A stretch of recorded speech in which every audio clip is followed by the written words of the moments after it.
Hey everybody, I hope you're having a wonderful week so far. I'm here to offer you some astrology for the week. Today we have Mercury going retrograde back into Libra. On Saturday we have the full moon in Taurus, and then we have the full moon conjunct Uranus, and then we also have the sun opposing Uranus. So let's just start with the Mercury retrograde going back into Libra. So Mercury retrograde was in Scorpio, and now that we all are very clear maybe on what the root issues are in our own personal lives, now with Mercury going back into Libra, it's really to ask yourself, are you living your truth, right? Are you allowing yourself to have that divine descending to ascend inside of you? Because when we look at what Libra represents, yes, it's the scales, but really when we look at descending to ascend, right? So that's kind of the objective when we get to the Libra point in our life or in reality, is that we want to be able to purify everything in our world so that we can ascend. The reason why our divine purpose descends into us in Libra, for everybody in that time period of the year, right? So around that Libra time last month, is because this is the opportunity for us to really see how we can come together with other people in Scorpio to not only sacrifice our individual, ourself to become one with the collective, but to really fulfill our manifest destiny, to see ourselves and others so that we can bring the ascension of mankind. And so when we look at what Mercury retrograde going back into Libra is saying, well, now that you can see, or what you saw, what the root issue was in your own personal life, in the collective as a whole, now that you really see what the root cause is of all the problems that you have to deal with, now how can you allow yourself to remember your divine purpose? How can you allow yourself to allow the breath of divine to descend inside of you so that you can ascend, right? So that you can create liberation on this planet. And so Mercury retrograde going back into Libra, it's just a really good opportunity to ask yourself, what are you doing here? What's your true purpose? Are you bringing balance into this world? And if you're not bringing balance, how can you see that you're needed in this time? Because the collective root is, there's some shit going on there, and it requires you to step up to be the leader. And why this is all important on a collective level right now too is because we do have that full moon in Taurus, and so conjunct Uranus. And if you would have asked me 4 years ago, when Uranus, even before Uranus went into Taurus, what was I telling people? I was saying it's probably not a good idea to live in cities. Why? Because Uranus wants all of us to do what's real, what's connected to the earth. Unfortunately, I don't necessarily think cities or anything that's detached from the earth and you as a human being connected to the earth, what you live on, which is, just, we have to remember that we're connected to this planet. So anyways, Uranus and Taurus is really getting us to say what is not traditional, right? Cities, right? So let's say like the plumbing system went down, right? Like a city would essentially just be like a sludge of disgustingness, right? So it's not really natural to live in these situations that we've put ourselves into. And then when we look at, how did cities or this type of lifestyle really come into play, right? Then we go all the way back to history and say, how did this tradition start? Right? And we can get into that on a whole nother point. But the whole point I'm getting with this situation is that with Uranus and Taurus for the next 6 years, it's a big story because we want to be able to transcend these traditions that aren't real so that we can connect with what is real. And yes, it's real that we need community. It's real that we need to be together in a group and share, community. But let's think about more sustainable ways to live together.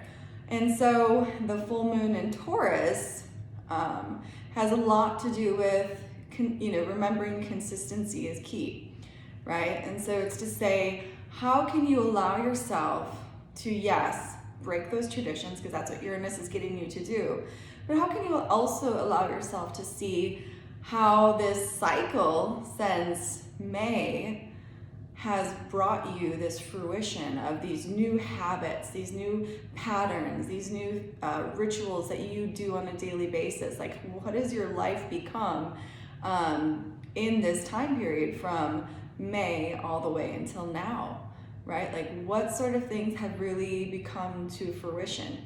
And it's interesting having this energy conjunct Uranus, because it's almost, Uranus is going retrograde, so there's almost something going on here where when we look back to June 4th, when Uranus was retrograde on this point that it is going to be on Saturday, June 4th is the energy that we are kind of reassessing in a way. So I almost wonder if we can look at our life and say, how did this tradition even get into play, since May? I think a lot of us probably have accepted certain things, certain new rituals, traditions, patterns, ways of living, that when we look at our life and we really say, like, why am I doing this thing? Why is this a part of my life all of a sudden? Oh, that's right, because back in June, back when all of, a lot of stuff was going on around that time, a lot of things became in patterns, ingrained, and now it's time to say, does this make sense for you? Right? Because after the full moon, you're going towards new moon, so we want to release. And we want to commit to what actually makes sense. So I encourage you to look at your life right now and just see what sort of rituals, traditions, habits have you gotten into, right? And which ones actually are serving you and which ones are just a part of your past or just happen to slip in, right? Because this is the opportunity now after the full moon to just release and let that all go. And, speaking of that Uranus retrograde opposing the sun in Scorpio, right? The focus of all of our attention right now is on our own personal life, how we're coming together with other people. What is our purpose? What are we doing? And then we look at the collective and we see what's going on there, what sort of trauma is going on in our world. And we have to realize that opposition between tradition and what is actually happening currently right now in this moment, right? Because Scorpio is like right now in this moment, we've merged together. This is what's going on. This is the collective root.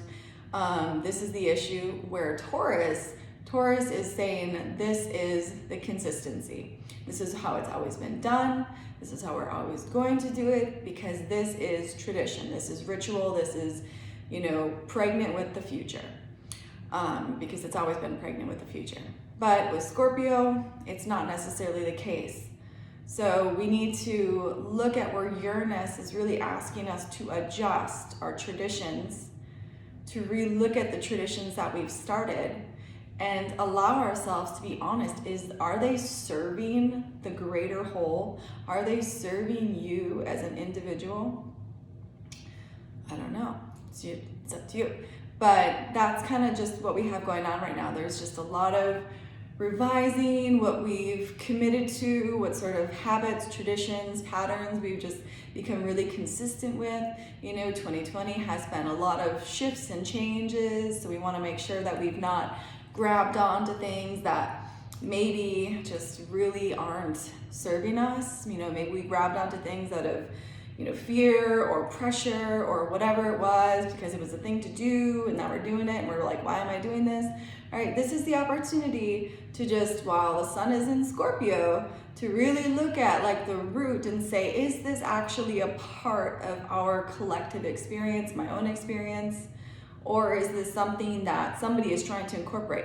Because the thing is too, is we also have to realize is that, astrology is a powerful tool that is used by billionaires, not millionaires. That's like JP Morgan's quote. And the thing about that is astrology is extremely accurate. So if you wanted to influence the world, you could look and see where the planets are, and you could look and see how the collective mind, the collective consciousness of humanity is going to be evolving. And you can set up that evolution to work in your favor very easily. You set up everything that people would need. So I'm not saying like some conspiracy thing, but I am saying that we want to be conscious of the traditions and the rituals that we are partaking in, because they are powerful. And when we look at when Uranus was in Taurus before, that is kind of the time when, you know, farmers left the farms and moved to cities, and, you know, and all the whole thing, and pet food had to get packaged, and, you know, all of a sudden people weren't living on the land, they were living in cities, not knowing how to grow food anymore, right? So there was that Uranus Taurus breaking tradition, but it was pre-set up to be cities and all this sort of thing. So I'm not saying conspiracy, but I'm just saying, be aware that, you know, there are people that know astrology very well, and we want to be always on what we're meant to bring into this world, what we're meant to do, and that's why that self-reflection is extremely important, even if it's just 1 minute per day where you just sit with yourself and you just breathe. Or maybe, you know, because Scorpio time can be intense, because it's really looking at yourself, looking at the core issues of our human collective and really feeling it. Sometimes my favorite thing to do is just lay down and do nothing and just breathe, because that's all you can do. And because it's just a heavy time and you just need to let go. And usually when you lay down on the ground, it's that opportunity to connect with the earth and to just release, and just remember that you're always held. So when you're breathing there, you can just allow yourself to let it all go. So anyways, daily practice, extremely important right now. Remember your purpose. Allow yourself to also remember that this is no competition in life. There's nowhere to get to. You know, the God, Goddess, Buddha is always preaching to each and every one of us. It's always raining down. Each and every one of us catches it in our own way and does with it what we will. Some people like to live in the mountains and the forests. Some people like to carry out their life in the community, in the city. Some people like to carry out their life as like medicinal herbs, helping people along the way as wanderer travelers. There's no right or wrong way to live your life. Popularity doesn't have to be anything at all. And actually, maybe the less people you have in your life, the less karmic relationships you'll have in your next life. So, you know, there's no right or wrong way to live. And I want everybody to remember that social media can be tricky in that sense sometimes, where it makes you think there's some sort of goal to get to that isn't a part of you necessarily. You know, where you are right now is exactly perfect, amazing, and you're doing great. So keep living your truth, sharing your truth. And yeah, if you'd like a personal reading, you can contact me at 11kaivarose33.com. I'm on Instagram, Facebook, YouTube, Twitter, all those lovely things.